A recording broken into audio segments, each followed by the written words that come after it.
Hello, everyone, and welcome back. As always, I'm your girl, Candy Washington. So, before we dive into today's episode, which is really dissecting all things The Valley, season 1, season 2, which we are two episodes in, and just talking about the female friendships, the male friendships, the relationships, marriages, divorces.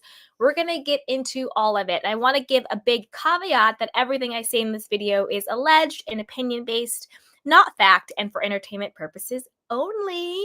And also, a little bit of a trigger warning. I will be talking about some stuff that might be a little triggering. So, if anything that comes up is too much, just let me know and we'll get into it.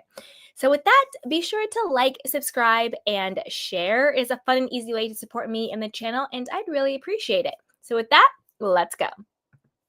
So, let's talk a little bit about the big elephant in the room, which is obviously the Jax and Britney divorce, separation, fight of it all. I have a very controversial and unpopular opinion when it comes to Team Jax versus Team Britney. I am not on any of these people's side. I am definitely not Team Britney, and I'm not necessarily Team Jax, although I do understand where Jax is coming from in the majority of the situation between him and Brittany. And I'll tell you why. I think that Brittany, and again, I'm saying this, not that I believe this. I'm not saying that this is my personal belief, and I'm not body shaming anybody, and I'm not saying anything about, her looks or anything like that. But I think, and this is purely from a psychological, societal standpoint, again, this is not my personal belief system around how people look. I think that Britney gets away with a lot of very messy, nasty, piss poor behavior because of her weight and because of how she comes across. I think that she comes across as a non-threat to other women, and I think she comes across as a non-threat to men. And I think that a woman, let's say for example, a Lala, did what Britney does, she would be crucified for it. If Lala had, separated from her, say she was married and separated from her husband, and then she was caught, having sex with and, you know, uh, sending, sexual, smexual videos and inappropriate things to one of her husband's really good friends, best friend, really good friend, one of the guys, Lala would be crucified for that. She would be given no grace. And again, I'm just giving Lala as the example.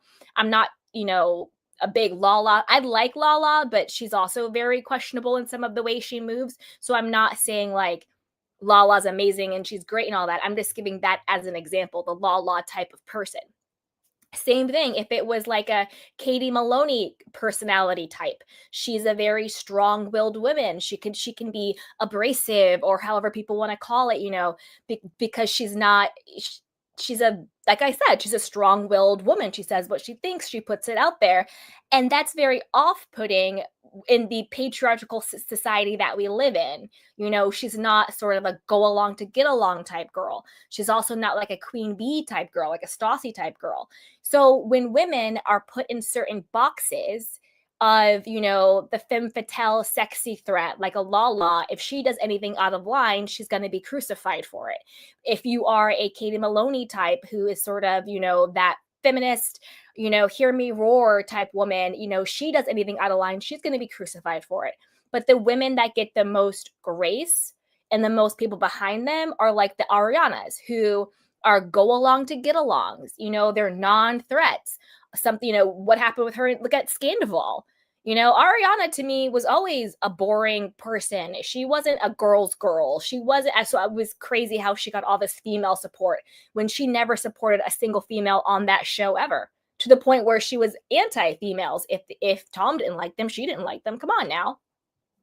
And then you get the Britney type, who I think because of her weight, her sort of like backwoods southern accent, like you can rot in hell and she she's non-threatening. So when she does things that are shady as hell, that are toxic, she gets a pass because in our patriarchal society, we don't view her as a threat from a woman archetype standpoint. For example, I don't know if you guys watched the after show or not, but I watched the after show for season 2 of The Valley, and I realized, and maybe this was already out there, but this was the first time I saw that about this. But Julian, who we know, for you guys who may not have known about it, but Julian is the guy that Brittany was talking to, hooking up with, sexting, whatever you want to call it, while she was separated from Jax.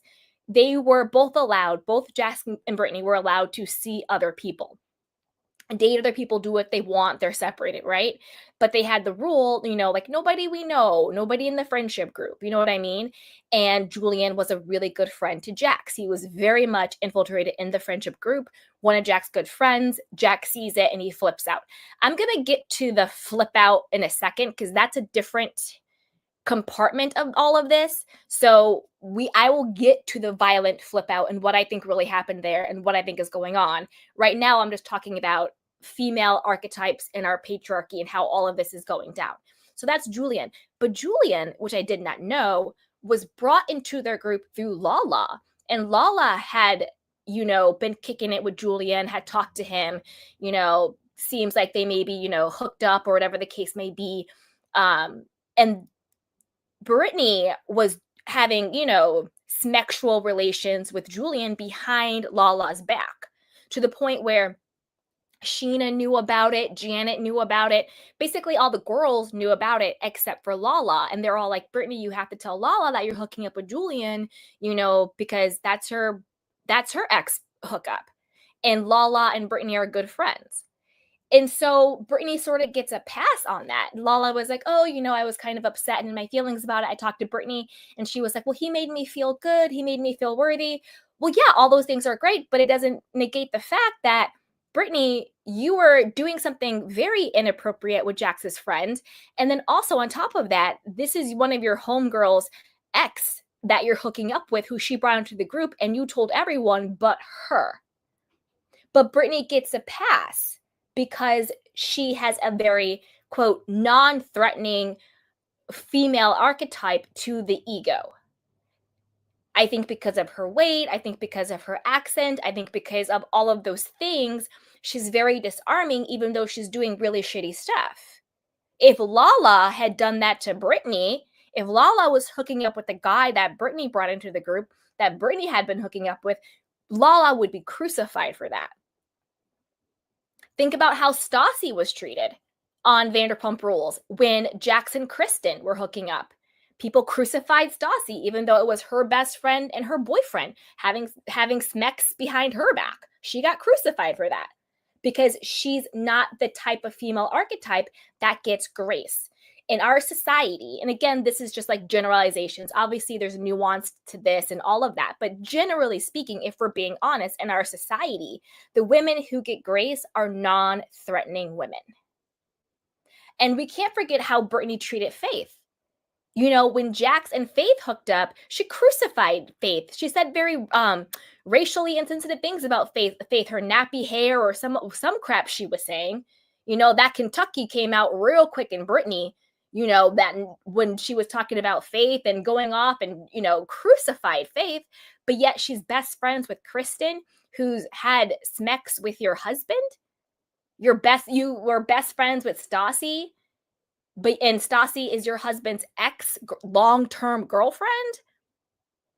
And we all know Jax is a serial cheater. But because he does it with Faith, all of a sudden Faith is the most evil, nappy-headed person you've ever seen in your life. Because she hooked up with Jax, who is community peen. Jax was born on the streets. He lives on the street. Jax is always outside. Jax is for everybody. I could probably pull Jax, and that's not even a flex. Jax is for the world, okay?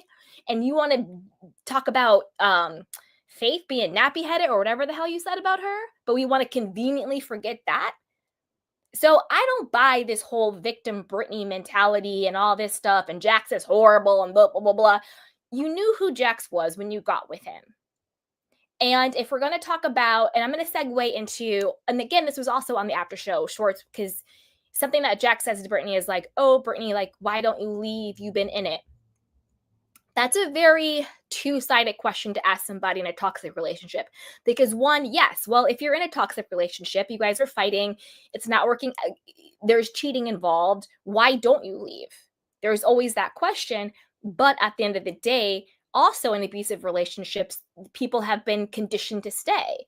You know, whether they are addicted to the trauma, addicted to the drama, addicted to the toxicity of it all. Because once you get into a toxic relationship, the two people, they're not addicted to each other. They're addicted to the high and the low of what the toxic relation does to them. They're addicted to that boost, that high. It's almost like a drug. But if you are going to say to Jax, you need to go to rehab because you're addicted to snow and you like to ski too much, then we can also say, well, Brittany, you're addicted to the toxicity of your marriage, and it's time for you to go get some therapy and get some help too. So I don't think that Brittany is this sort of like picture perfect victim in all this. And I also, on the flip side, when it comes to Jax, I do think that, and again, I'm talking very genuinely when it comes to our society, I do think that the mental well-being and the feelings of men are often overlooked. And Jax has said so many times, what about how I feel? What about checking on me? What about, how I'm doing? And I do think that Jax, and I think he's come out saying he has PTSD, borderline personality, addictions, and all that. I do think that there is a lot of personality disorders, narcissism. Again, I'm not a doctor. I don't diagnose. I'm not pretending to diagnose anybody's mental state or being, but given what we've seen on the show of him, given what he said about himself, it's out there. So I'm not by any means team Jax or excusing his cheating and his lying and all these things, but I think that Jax has some sort of borderline personality. Something is going on with him where has come out and said, I need help. I don't think I can be fixed. I don't think that there is any help for me. And he's probably also self-medicating with the alcohol and with the snow and with everything else. I'm not giving him an out or an excuse, but I'm also not going to dehumanize him, because if you watch the show, even Kristen would say things like, I want Jax to get better for Brittany and Cruz. Well, then don't say that you're Jax's friend. If you only care about his well-being in service of Brittany and his child, which of course, duh, yes, but not in service of him, then you're not actually his friend. And you're not actually looking out for his well-being. And I'm not by any means defending his behavior. Absolutely not. You can have a borderline personality disorder. You can have addiction problems. It does not excuse you being abusive to someone. Absolutely not. But it does give context to the conversation around the dynamics of their relationship. So I'm not team anybody in this. I don't think Brittany is this pure victim, and I'm also not going to take away Jax's humanity, because something has gone on with him. And Brittany aside, Jax seems like a very troubled soul. He's always lying and embellishing things, and saying I think when he lying about his age and his name and the cheating and the sex and all, there's just a lot going on with him that screams, I don't even know. I'm not a therapist, I'm not a psychologist, but there just seems to be something that either happened to him in his childhood that sort of morphed him in this sort of disassociative state where he creates these identities for himself or world or realities for himself. He's always performing, he's always on. I don't know, there's a lot of stuff going on there, but Brittany knew who he was. And that's what she signed up for, talking about she never watched the show. Her mom did. Girl, you wanted to be on Vanderpump Rules. Stop lying. You met this man and you moved to LA 2 weeks later, not because you fell in love, but because you wanted to be on the show. Call a spade a spade. Ain't nobody fooling it. And you got what you got. You knew who he was. Okay? Again, doesn't excuse his behavior. But I think Brittany gets away with a lot of stuff because she is non-threatening to the general societal ego. She's a non-threatening person, even though she's doing a lot of really shady stuff. Now, when it comes to the whole violent fight between Jax and Britney, again, it's not about the pasta. And it's not a toe-sucking situation like Summer House. And again, this is my opinion. I'm not saying this is a fact. And I think he got physical with her. I don't think it was just him throwing stools or punching a wall. I think he got physical with her. And that's what took everything over the edge. And that was why he can't be alone with his son. He finally had to go to rehab to get help. I think that if it had just been throwing stuff and punching walls, again, I'm not in their house. I don't know. This is just my opinion on how it's going. I think that would be nothing new. I think that the violence probably has escalated. It probably went from a mental, emotional, verbal, then to objects, as in slamming doors, punching windows, punching walls, throwing things. And then I think from there, it escalated to the actual physical. So, because I think they were like, oh, she had bruises and how everybody's talking in codes. I think that he battered her. Again, this is just my opinion. I'm not saying that this is true. I don't have any proof or evidence of this. This is just what I'm thinking it is. Like, again, it's not about the pasta, right? But I don't think that they want to say that because I don't think that they want to put that on him for the sake of Cruz. Also, maybe for the sake of Britney, because there's a lot of embarrassment and shame that the victim usually carries, unfortunately, when they're battered. If that is true in that case, obviously, I'm not on anybody's side, but it would be Britney's, because I don't care what you're going through. You don't put your hands on someone. You don't put your hands on your wife or your estranged wife. You don't do that by any means. So everything I said, I still stand by it. But in the context of the physical altercation, obviously, it's not okay. And there's zero defending and zero justification. So by no means think I'm conflating those two things, because I'm absolutely not. And I don't think they want the law to get involved and chart all this stuff, but I don't think it was just him throwing things that is this, quote, rock bottom. I think he's thrown a lot of things. I think she's probably thrown some things too, because I think Brittany gives it just as good as she gets it. I also think with this couple, there is a underlining on his part. I think he blames her for their child being autistic. And I believe they came out and said that Cruz was diagnosed with autism.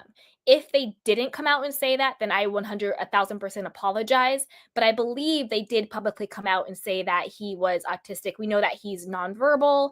So I think that there is a part of Jax that blames her. I think he thinks if you didn't drink as much as you did, if you were healthier, if you weren't overweight during the pregnancy, during all of this stuff, I think that Jax feels very conflicted in his feelings towards his son, given Jax's personality disorders, narcissism, whatever the case may be. I feel like he thinks his son is an extension of himself, a reflection of himself. So the fact that his son is a human being, therefore imperfect, I think he struggles with his feelings towards his son. They're probably very conflicting. There's probably that unconditional love of a father to a son, but then he's also probably wrestling with disappointment that his son isn't perfect. And I think he blames Brittany for that. That's just my gut reaction to that. Again, I'm not in this man's head. I don't know. He's never said that. But I think that there is a lot of animosity between these two people. So that's kind of where I land. And I think that they need to be divorced yesterday. They need to divvy up the assets, sell the home, do what you got to do, stay in the home, whatever the case may be, and go on their own merry separate ways. Because I think whatever Jax is dealing with or has, I kind of agree with him. I don't know if there is a cure for a personality disorder. I'm not a therapist. I don't know. And so I don't know. I don't know I don't know. So I think he needs to go on his journey. And I think Brit needs to go and live her best life, drop it, popping it, and locking it. Because Britt is also out here on the streets, which she should be. She's separated. She's free to do what she wants. Do I think it was wrong of her to do it with Julian? I do. One, it was Jax's friend. You know that's going to hurt. And two, it was Lala's ex. And if you were going to pop it open for Lala's ex, you should have told Lala. But instead, you told all the other girls. And then none of the girls even told her. I think it was like her hairstylist had to tell her. So everybody knows except for her, and her glam squad is telling her that you busting it open for the man she used to bust it open for. But then Brittany gets away with that behavior, because I promise you, if Lala did that to Brittany, everybody would be up in freaking arms. Everybody would be up in arms. Home wrecking whore, home wrecker. Oh God. Everybody would be up in arms. Again, because of the female archetype. Lala is a very threatening female archetype to our patriarchal society. Brittany is a very non-threatening one. So they can do the same exact action and they will get a very different result. Very, very, very different. Okay. Now, let's move on to, and as you guys come in the room, make sure to put everything down in the box. You know, put everything down in the chat box. You know, put it out there. Put it out there. All right, here we go. And again, because I'm seeing some comments, there's no excuse for Jax getting physical with Brittany. None. I just want to make that crystal clear. There is no defending and there is zero excuse for Jax getting physical with Brittany. Absolutely not. None whatsoever. Okay. Now, let's move on to, let's do Kristen versus Janet. And then we'll sprinkle in Luke and Jason because they're both kind of like the same flavor of tofu, Jason and Luke are, but just a little bit different. Okay, the beef between Kristen and Janet, I am team Kristen on this one. You know, I do think that the therapy is therapying with her. I think she has a better head on her shoulder. She's about to be a mom. Congratulations. And she seems to be in a really good place and really, really grounded. I think her and Luke are a really great fit. I think that they're engaged now, I want to say. Yeah, I think they're a really great fit. Luke, I don't care. He still gives me American Psycho vibes. Like, I don't know, Luke, I still would not be surprised if he had like a dead body in the freezer in the basement in his like country home. Would not surprise me, but he still seems to be like a really great guy. It would be like, you know, the Dateline where it's like, nobody, like, he was so nice. He was just such a nice guy. You know, he would, you know, really low key, but he had like 6 heads in the basement, something like that. But whatever, it's Luke. Okay. Now, Janet and Jason, I think that between the two of them, I would love to be a fly on the wall in their house. Because it's either one or two things with these two. Either one, he just eats all of her vitriol and her put downs and her being emasculating and her being heavy in her masculine and just making him feel so emasculated all the time, and he just eats it and eats it and eats it until one day he's going to either one, burst and just go off some type of crisis, or he's leading some double life where he has, you know, 20 girls on the side, 2 kids with, I don't know, something's going on with them. I just don't believe their dynamic is fun or sustainable or real. There's just something off about them.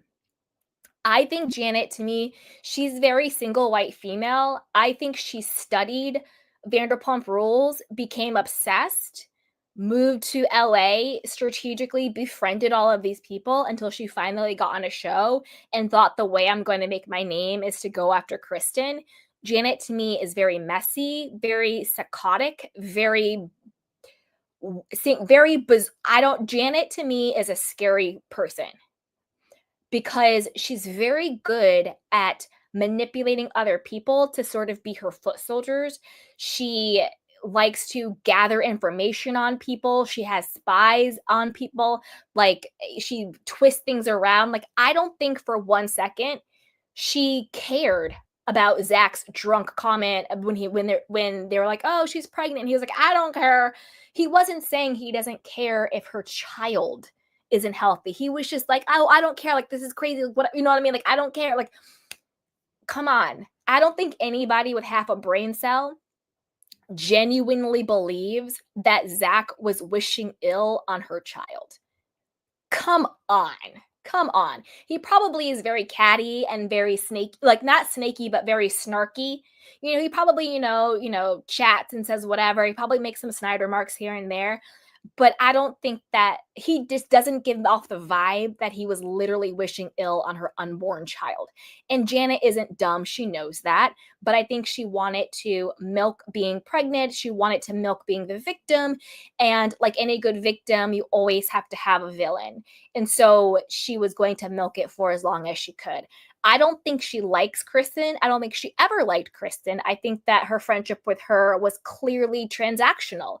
You have something I want, so I will be friends with you in order to get what I want. Proximity to fame, proximity to other reality stars, proximity to, wealthy men or whatever the case may be.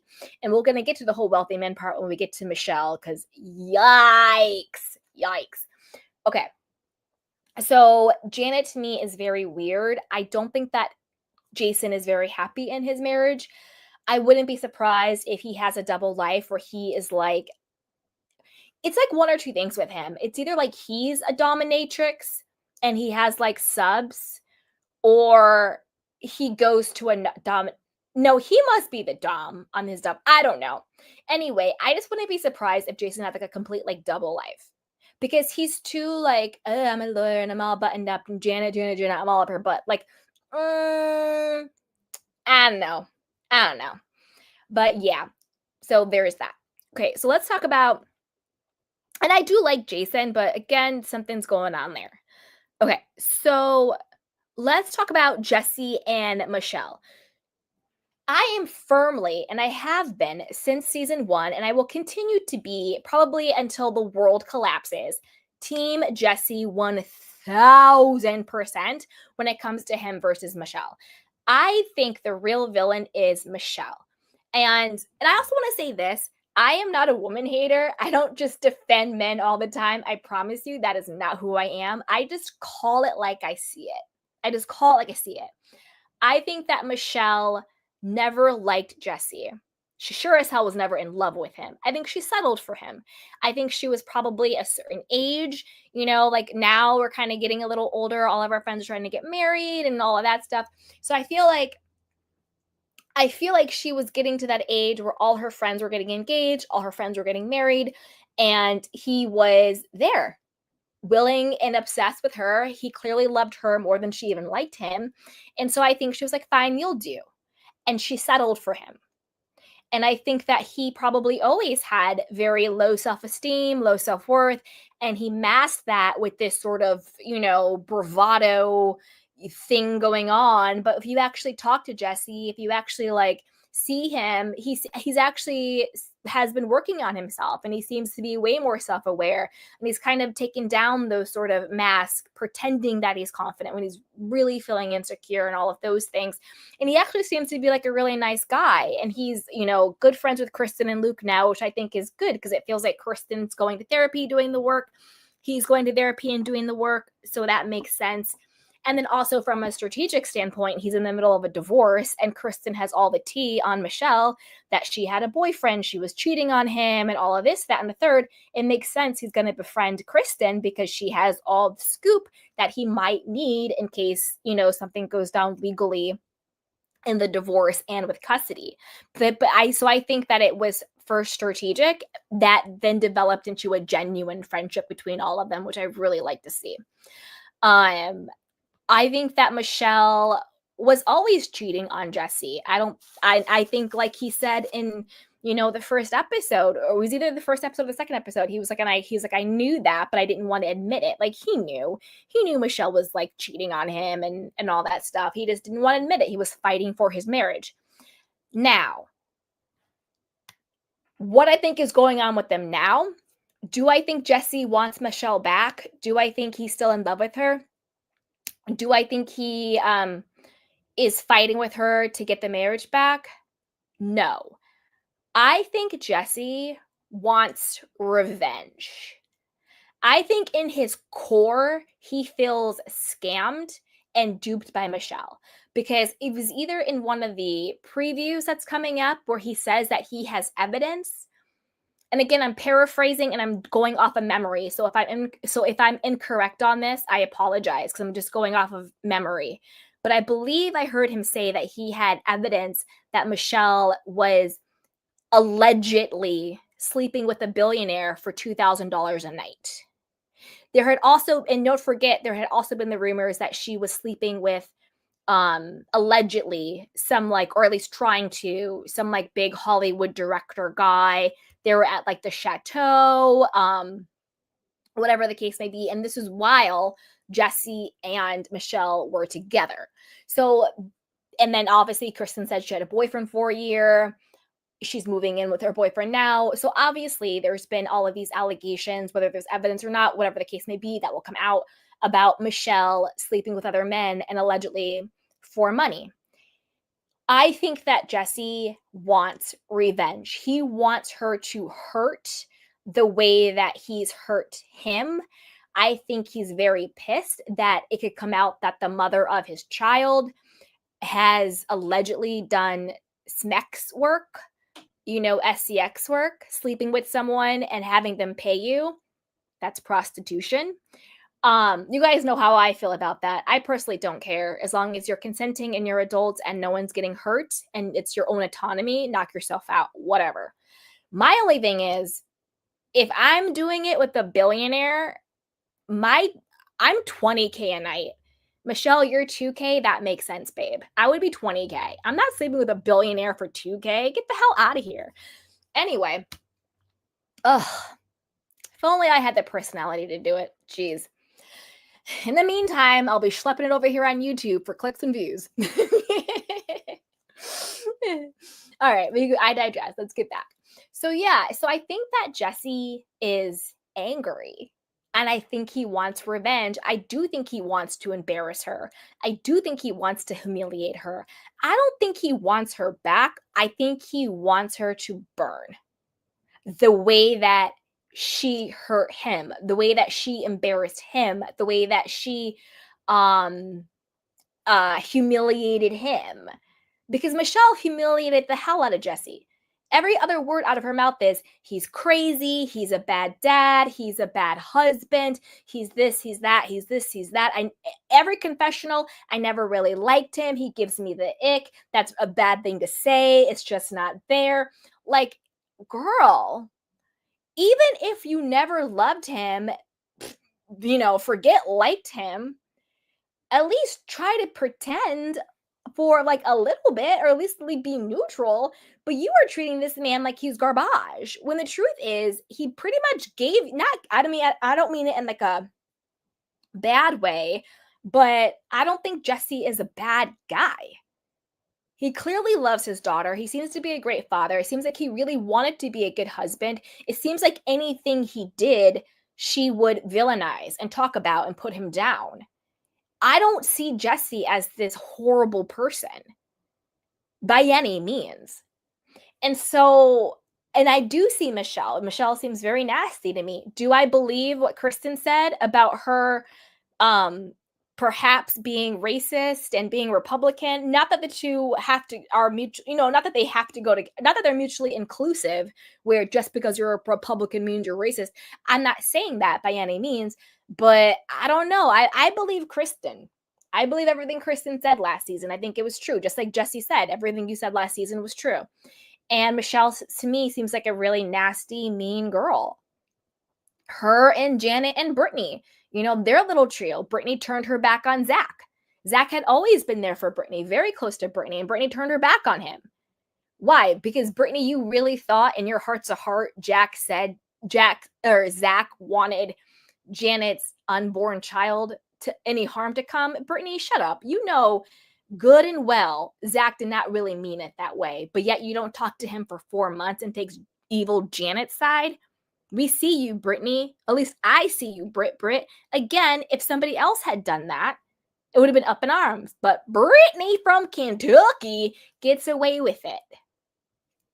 But Brittany is not nice. She's not a nice person. She's really, really not. She's not. Turn her back on Zach. Turn her back on Kristen. The whole thing. Like, girl, please. Please, please, please, please, please, please.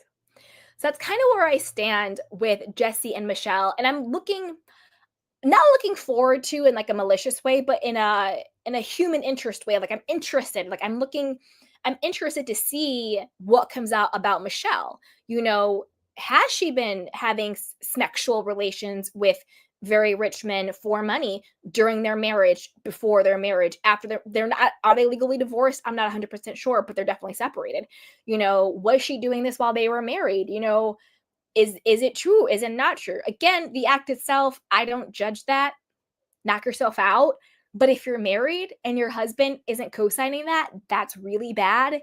For your daughter to find this out, that could be potentially bad. If she's still if she's a child, and people, depending how old she is, everybody has the internet now. Like 3-year-olds are on iPads. You know what I mean? Like everybody knows. So I think Jesse is very angry. I think he wants his pound of flesh. And I think he wants Michelle to burn. Not because he wants her back, but because he feels duped. And I think he feels scammed. And I think he's right. I think she was always looking for the next better thing. I think she always wanted a richer, more taller. I actually think Jesse's cute, but I don't do no short man. So I think she was looking for like richer, taller, true, cocky, confident guy, because Jesse gives off that bravado, but it's fake. You can tell he's insecure. He seems more confident now, but I think that's because he got therapy. So that's kind of where I land with them. She kind of gives off mean girl energy. And speaking of mean girl energy, I'm also super curious to find out what happens between, I believe it's like Janet, Britt, Michelle. I think they go after Nia. I think that's what's happened. I think that's what they are like alluding to. There's some type of like them going after Nia, talking bad about her, going after her. I'm not sure. Now, the Nia and Danny of it all. This is also a couple where I would love to be a fly on the wall when the cameras are not there. I don't think we're getting their real personalities. Nia to me is always just like, yeah, okay, yeah, that sounds good. She doesn't drink on the show. She always has sort of a pageantry.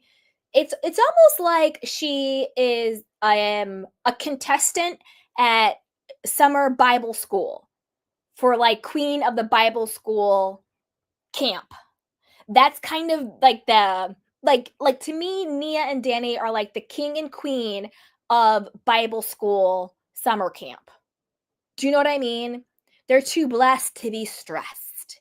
Won't he do it? Like they're always, kind of quoting like motivational biblical verses and all these things. I think, and again, this is just my opinion, I think that Danny probably gets out of pocket when he drinks too much, and Nia kind of covers for him. At least we saw that a lot last season. She would be like, oh, the babysitter. Oh, I have to go pump. Danny, let's go. When he's about to pop off because he's had like one too many Corona Lights. Like, and then she doesn't really give herself to the girls. She's not very vulnerable, not very transparent. Like the only thing they talk about is like moving into a bigger house and having more babies. Okay, I guess, but like what else is really going on?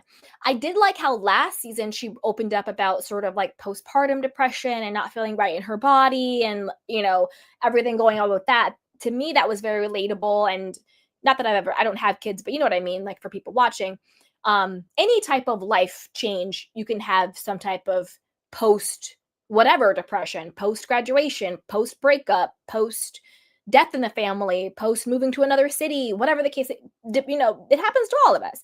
So there is that, but like, I don't know who Nia is. And I feel like Danny's a handful after a couple of drinks.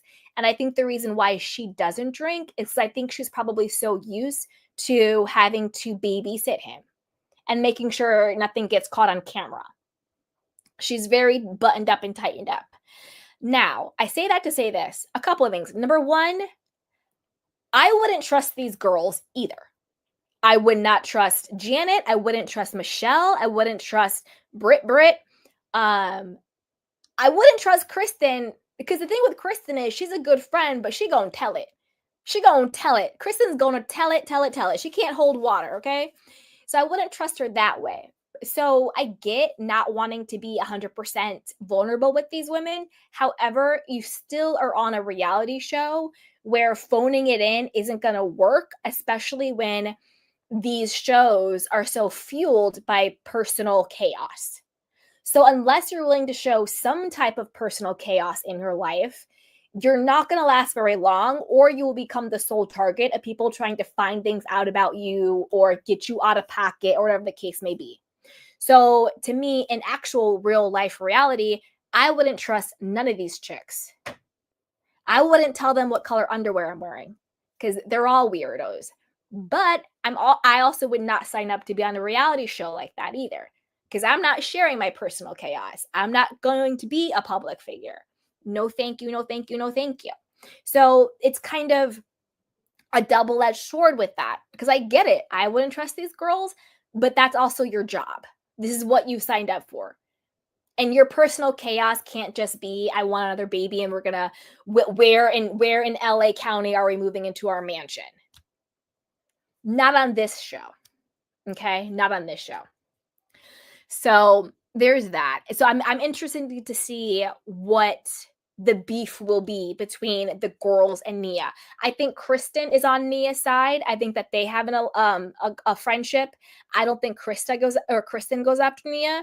I think it's primarily Janet that goes after her, and then of course her little underlings come with her. Okay.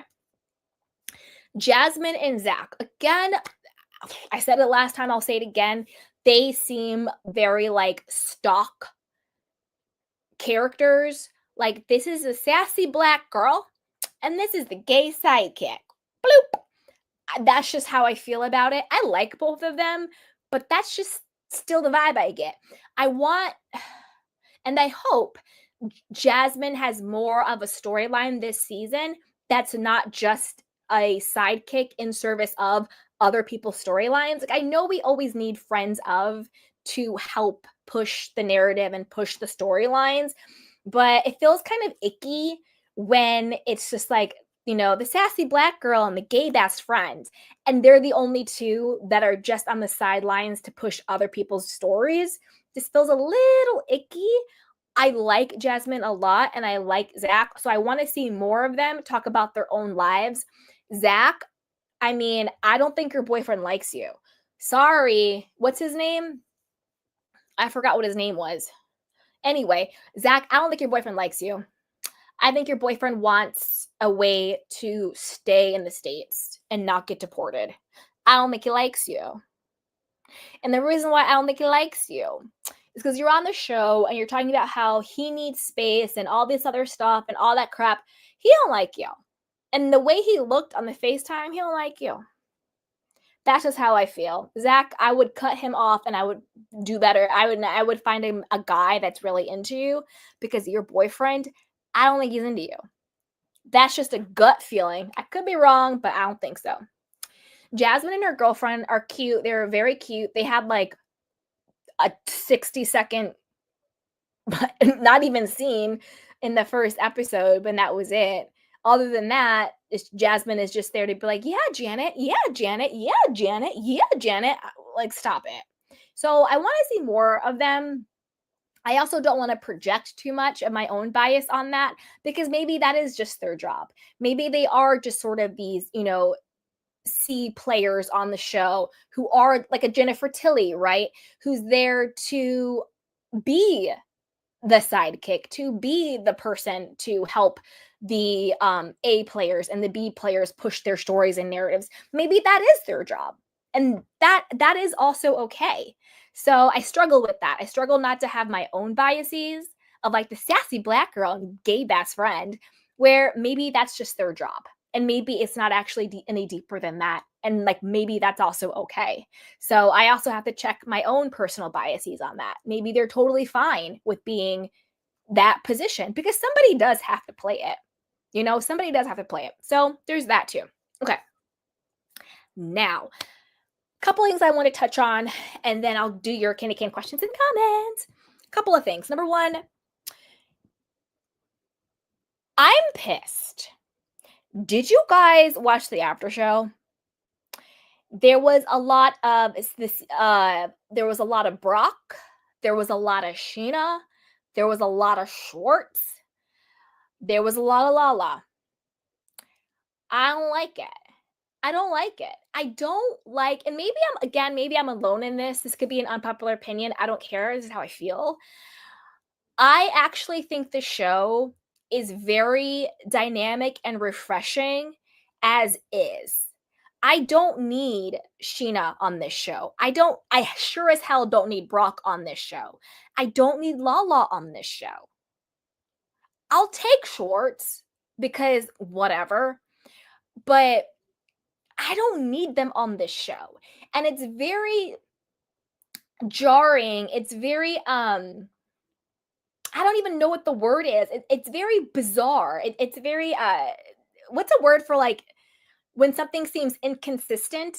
It's very inconsistent. It's very two different minds where I'm watching the Valley and it's like this dynamic group of friends and they're doing whatever the case may be, and then all of a sudden I'm like pulled into Vanderpump Rules with a Lala and a Sheena and a Brock and a Schwartz, and I'm like, well, wait a minute, like this isn't, they're two different flavors, two different vibes, two different worlds coming together. Because even though the Valley is technically a spin-off, the look and the feel and the premise of the Valley is very, very different. It's a different world than the world of Vanderpump Rules. The world of Vanderpump Rules was, young, up and coming group of friends, struggling to make it in LA by any means necessary, whatever the case may be, yada, yada, yada, yada, yada. The world of the Valley is 30 somethings, 40 somethings, new parents, going into this new era of their life as husbands, as wives, as mothers, as fathers, still trying to dip it and do it as they navigate the next chapter of their life. These are the people who have like the houses and the money and the careers, and they're navigating their 30s and their 40s, this whole new chapter of life. So these are, even though it's a spinoff, the worlds are different. And bringing them together, I don't think it works. And to me, I'm not looking forward to this very forced upon me Vanderpump Rules scraps. Sheena to me is annoying as ever. Like, why are you worried about what Jesse Lawley's girlfriend is doing?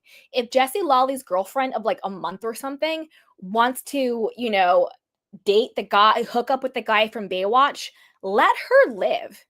Number one, Jason Lawley, you can tell he's like a provider man. He's going to buy you things. He's going to make you feel very nice.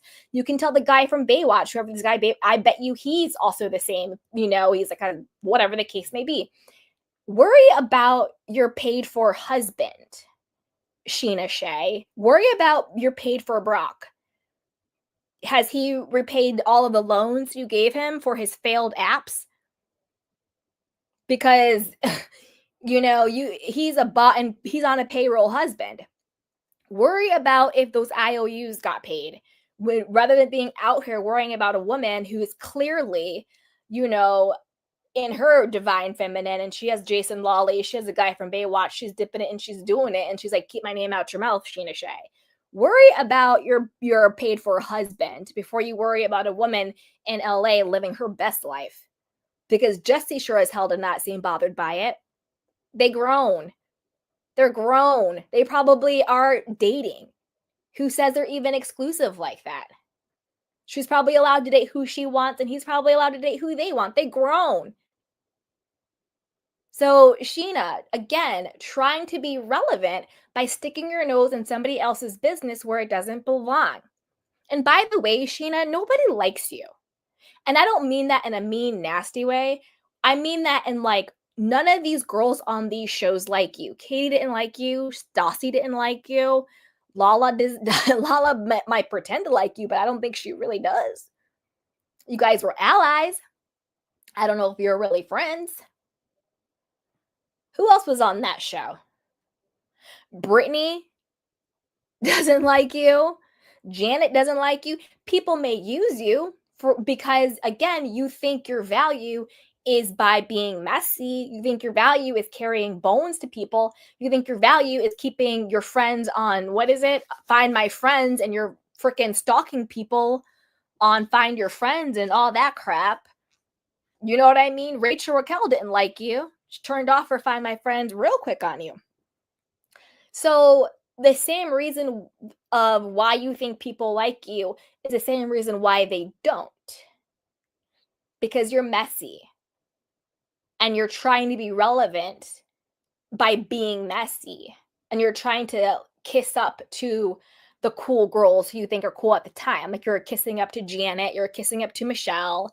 If they don't like you, they probably don't even really like each other, because mean, nasty girls don't really like their quote friends, because you can't be mean and nasty and really like other people. You can't. You can pretend, you can front, you can fake it, you can have allegiances, but when you're mean and nasty in your spirit, that's because you don't like yourself. You can't truly like and love yourself and also have a mean and nasty spirit. They don't coexist. You can front, but there's no way. There's no way you really like yourself and you are mean and nasty. They don't exist. They don't. They don't. So there's that. So Sheena, these girls don't like you, sweetheart. They'll use you, but they don't like you. And so, and then Lala to me still seems to be very scarred and still very bitter from the Randall of it all, of the whole situation. Like, to her, every man is a narcissist. Every man's a cheater. She's going after Jason Lawley. Where Lala, the truth is, instead of going after Jesse, because I think what is there is sexual tension, you should maybe try and date Jesse, or a guy like Jesse. A guy who would actually, like, take care of you. And I don't just mean monetarily. I mean, like, I think Jesse would be really good to a girl, really good to a woman, whatever the case may be. And Lala, to me, I think is projecting a lot.